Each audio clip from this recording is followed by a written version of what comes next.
Hola chicos, aquí estamos un día más, actividad 7 de matemáticas del martes 16 de junio del 2020. Primero vamos a hacer un repaso de cosas. ¿Qué es el múltiplo de un número? El múltiplo de un número es cuando se contiene el número exacto de veces, es decir, cuando la división del primero entre el segundo es exacta. Por ejemplo, 10 es un múltiplo de 2, ya que 10 dividido entre 2 es 5 y el residuo es 0. Para indicar abreviadamente que un número es múltiplo de otro, podemos escribirlo así. 10 es igual 2 y un puntito en río. Eso se lee que 10 es múltiplo de 2. Un número tiene infinitos múltiplos que se obtienen multiplicando sucesivamente el número por los números naturales. Es decir, yo multiplico, en el caso del 3, 3 por 0, 0, 3 por 3, 9, 3 por 6, y el resultado que voy obteniendo por cada número va a ser un múltiplo de 3. Igual en el ejemplo del múltiplo de 7. 7 multiplicado por cualquiera de los números es un múltiplo.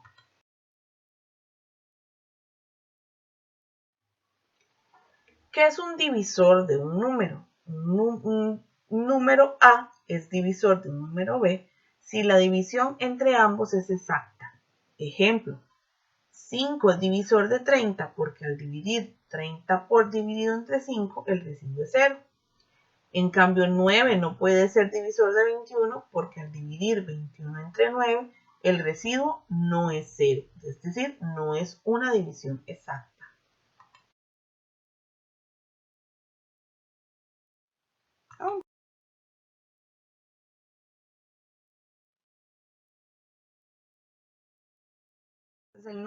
El ejercicio que nos tocaba resolver hoy. Entonces, dice, anote 3 múltiplos de cada número. Para el 8 podríamos anotar el 16, el 24 y el 32, que sería 8 por 2, 8 por 3 y 8 por 4. Son múltiplos de 12, 3, 6 y 24. El 3 y el 6 porque yo puedo dividir el 12 entre esas dos cantidades y que el residuo sea 0.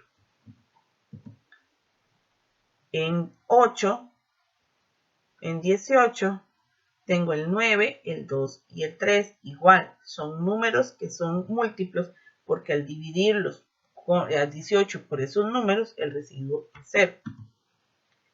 Y en 9 tenemos el 3, el 18 y el 27. En el ejercicio 2 decía, anote los divisores de cada número y marque con X si es un número primo o un número compuesto. El primer número de la tabla es 15. Los divisores de 15, al terminar en 5, yo puedo decir ya que es divisible entre 5. Y 5 más 1 es 6, entonces automáticamente yo sé que es divisible entre 3. Entre 1 y entre 15 por default, entonces 15 es un número compuesto. El número 7 solo tiene dos divisores, 1 y 7. Por lo tanto es un número primo. 36, 6 más 9, 6 más 3 es 9. Entonces es divisible entre 3. 6 es un número par, entonces es divisible entre 2. Y obviamente es divisible entre 1 y en 36, por lo tanto es un número compuesto.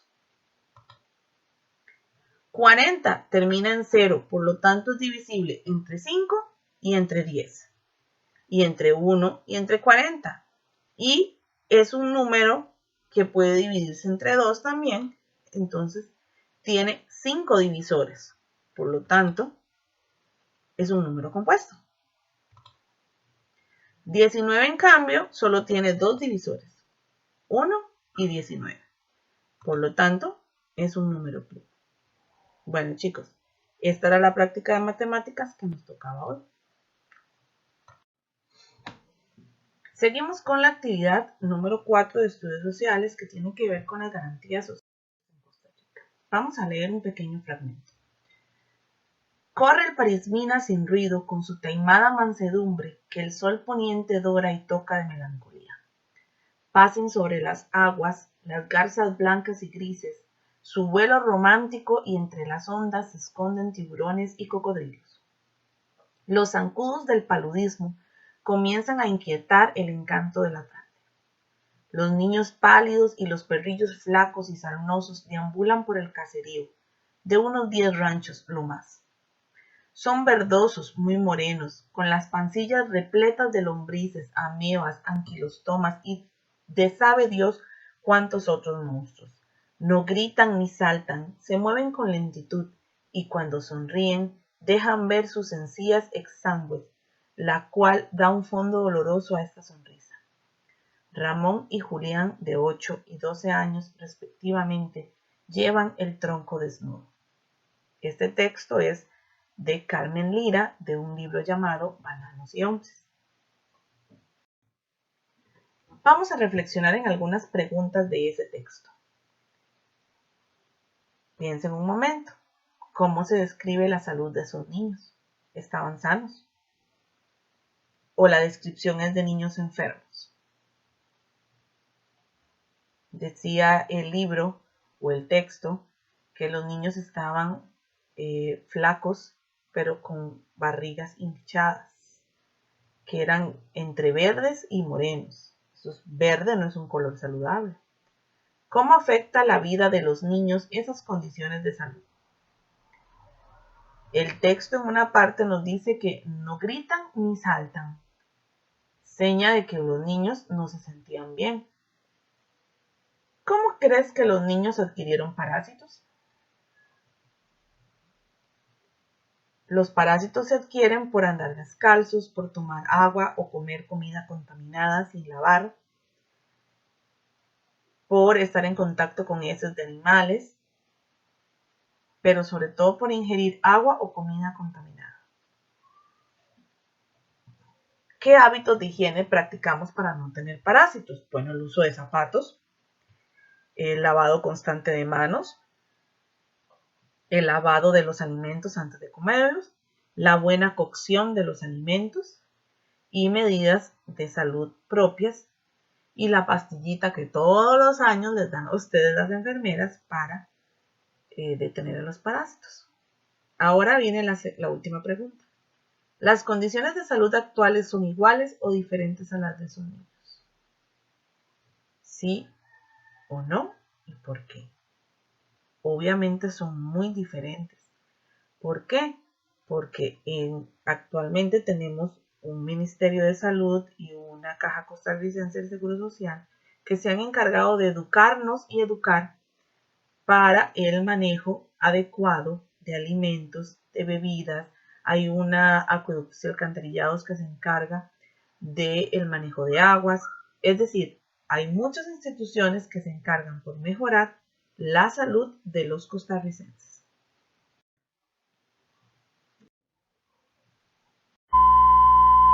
¿Okay?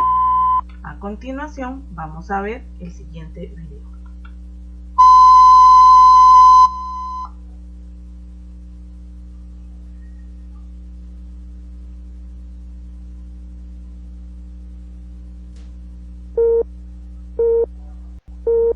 El video a continuación dura 7 minutos y un poquito.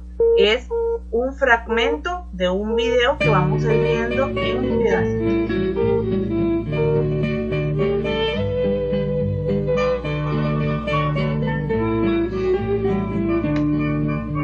Había que lograr equilibrio, había que volcar la balanza.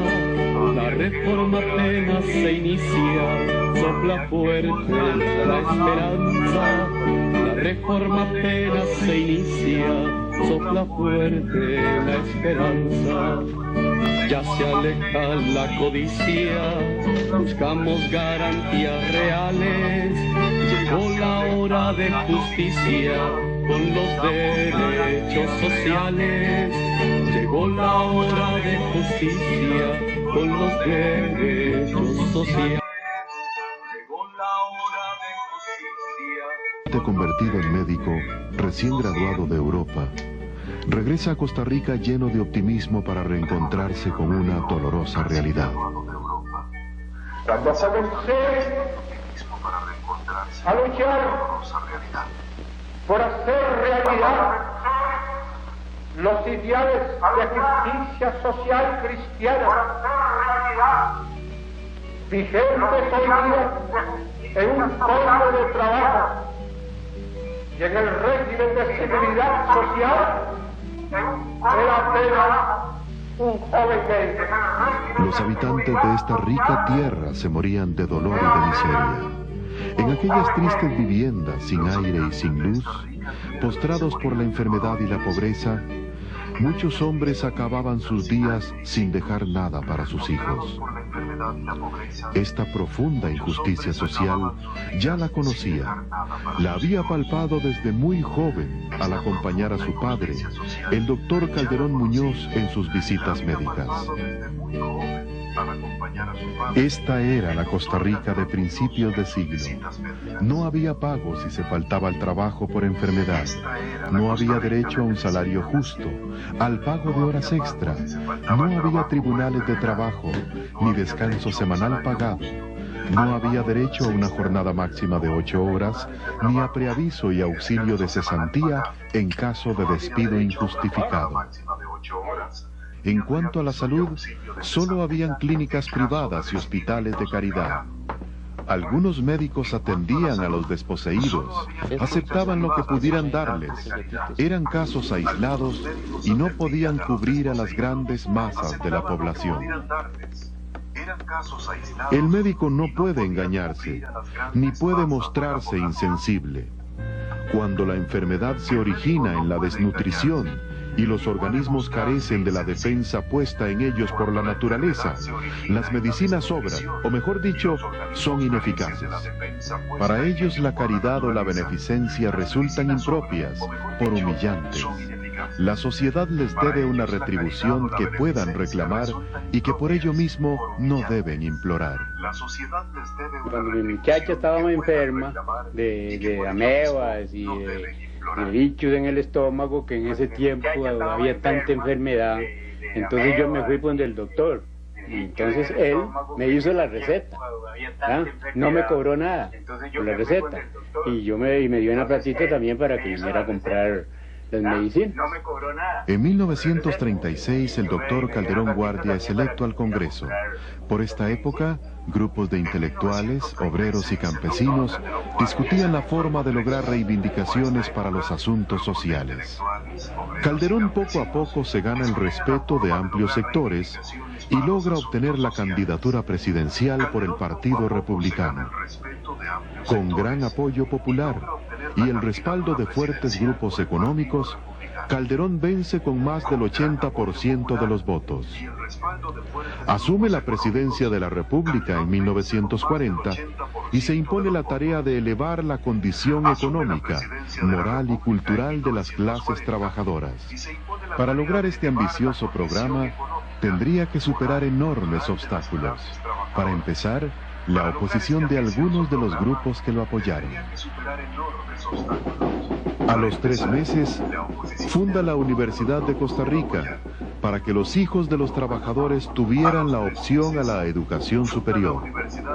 A la colocación de la primera piedra asiste el arzobispo de San José, Monseñor Víctor Manuel Sanabria, con el cual fortalecería su alianza que haría posible muchas conquistas más. Antes de concluir su primer año de gobierno, crea la Junta Nacional de la Habitación, la cual promueve la cooperativa de casas baratas de la familia.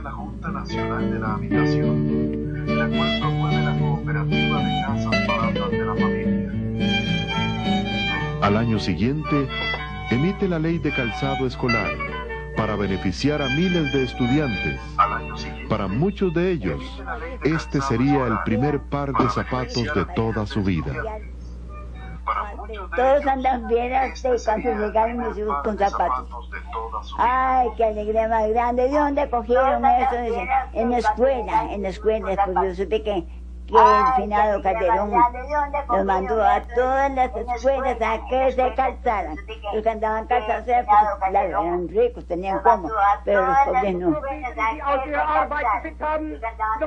En diciembre de 1941, Costa Rica declara la guerra a Hitler y se coloca al lado de los aliados.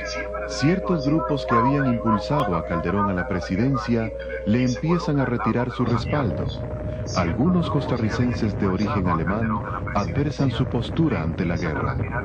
Los liberales critican la anulación de las leyes anticlericales que devuelven antiguos derechos a la Iglesia. Y los capitalistas más conservadores ven con espanto cualquier medida que disminuya sus privilegios. Pero la reforma sigue.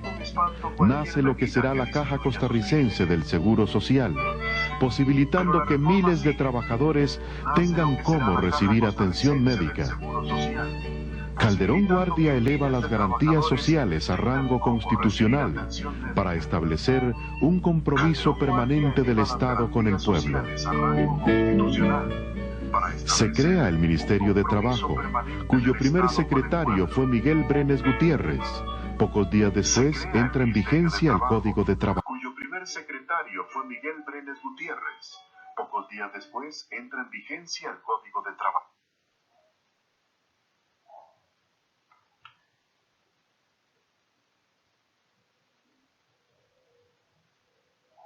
Ok, aquí va a quedar este video y la próxima semana continuamos viendo el video con parte del trabajo y de la obra de la década de los 40 para mejorar las garantías sociales y los derechos de todos los costarricenses. En el trabajo de hoy estaba la siguiente tabla. Anotar problemas sociales enfrentados por la población costarricense en la primera mitad del siglo XX observados en el video. Yo aquí hice una pequeña muestra de algunos de esos problemas. Ustedes, si veían más o si observaban más en el video, pueden agregarlo, no hay ningún problema. Por ejemplo, vamos a completar primero el del área de la salud. Hablaba de que no existían solo existían médicos privados. Las condiciones sanitarias del país eran muy pobres. Ustedes escucharon que yo hablaba de que la mayoría del pueblo andaba descanso. No existían hospitales, EVAIS o clínicas. No había esquema de vacunas ni de desparasitación. En el trabajo no existía una ley que protegiera a los trabajadores. Jornadas de trabajo muy extensas. No habían derechos para los trabajadores. Aguinaldo, vacaciones, salarios escolares, incapacidades, feriado, no existía nada de eso. En educación no había una educación pública estable, fuerte, no existían universidades en el país. La mayoría todavía pensaba que solo los hombres tenían derecho a la educación y en las zonas rurales no habían escuelas.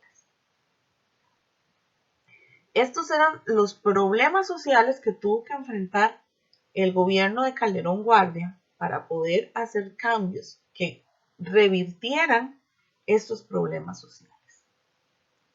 ¿Cuáles fueron las primeras obras? Bueno, ahí en el video observamos las dos más importantes.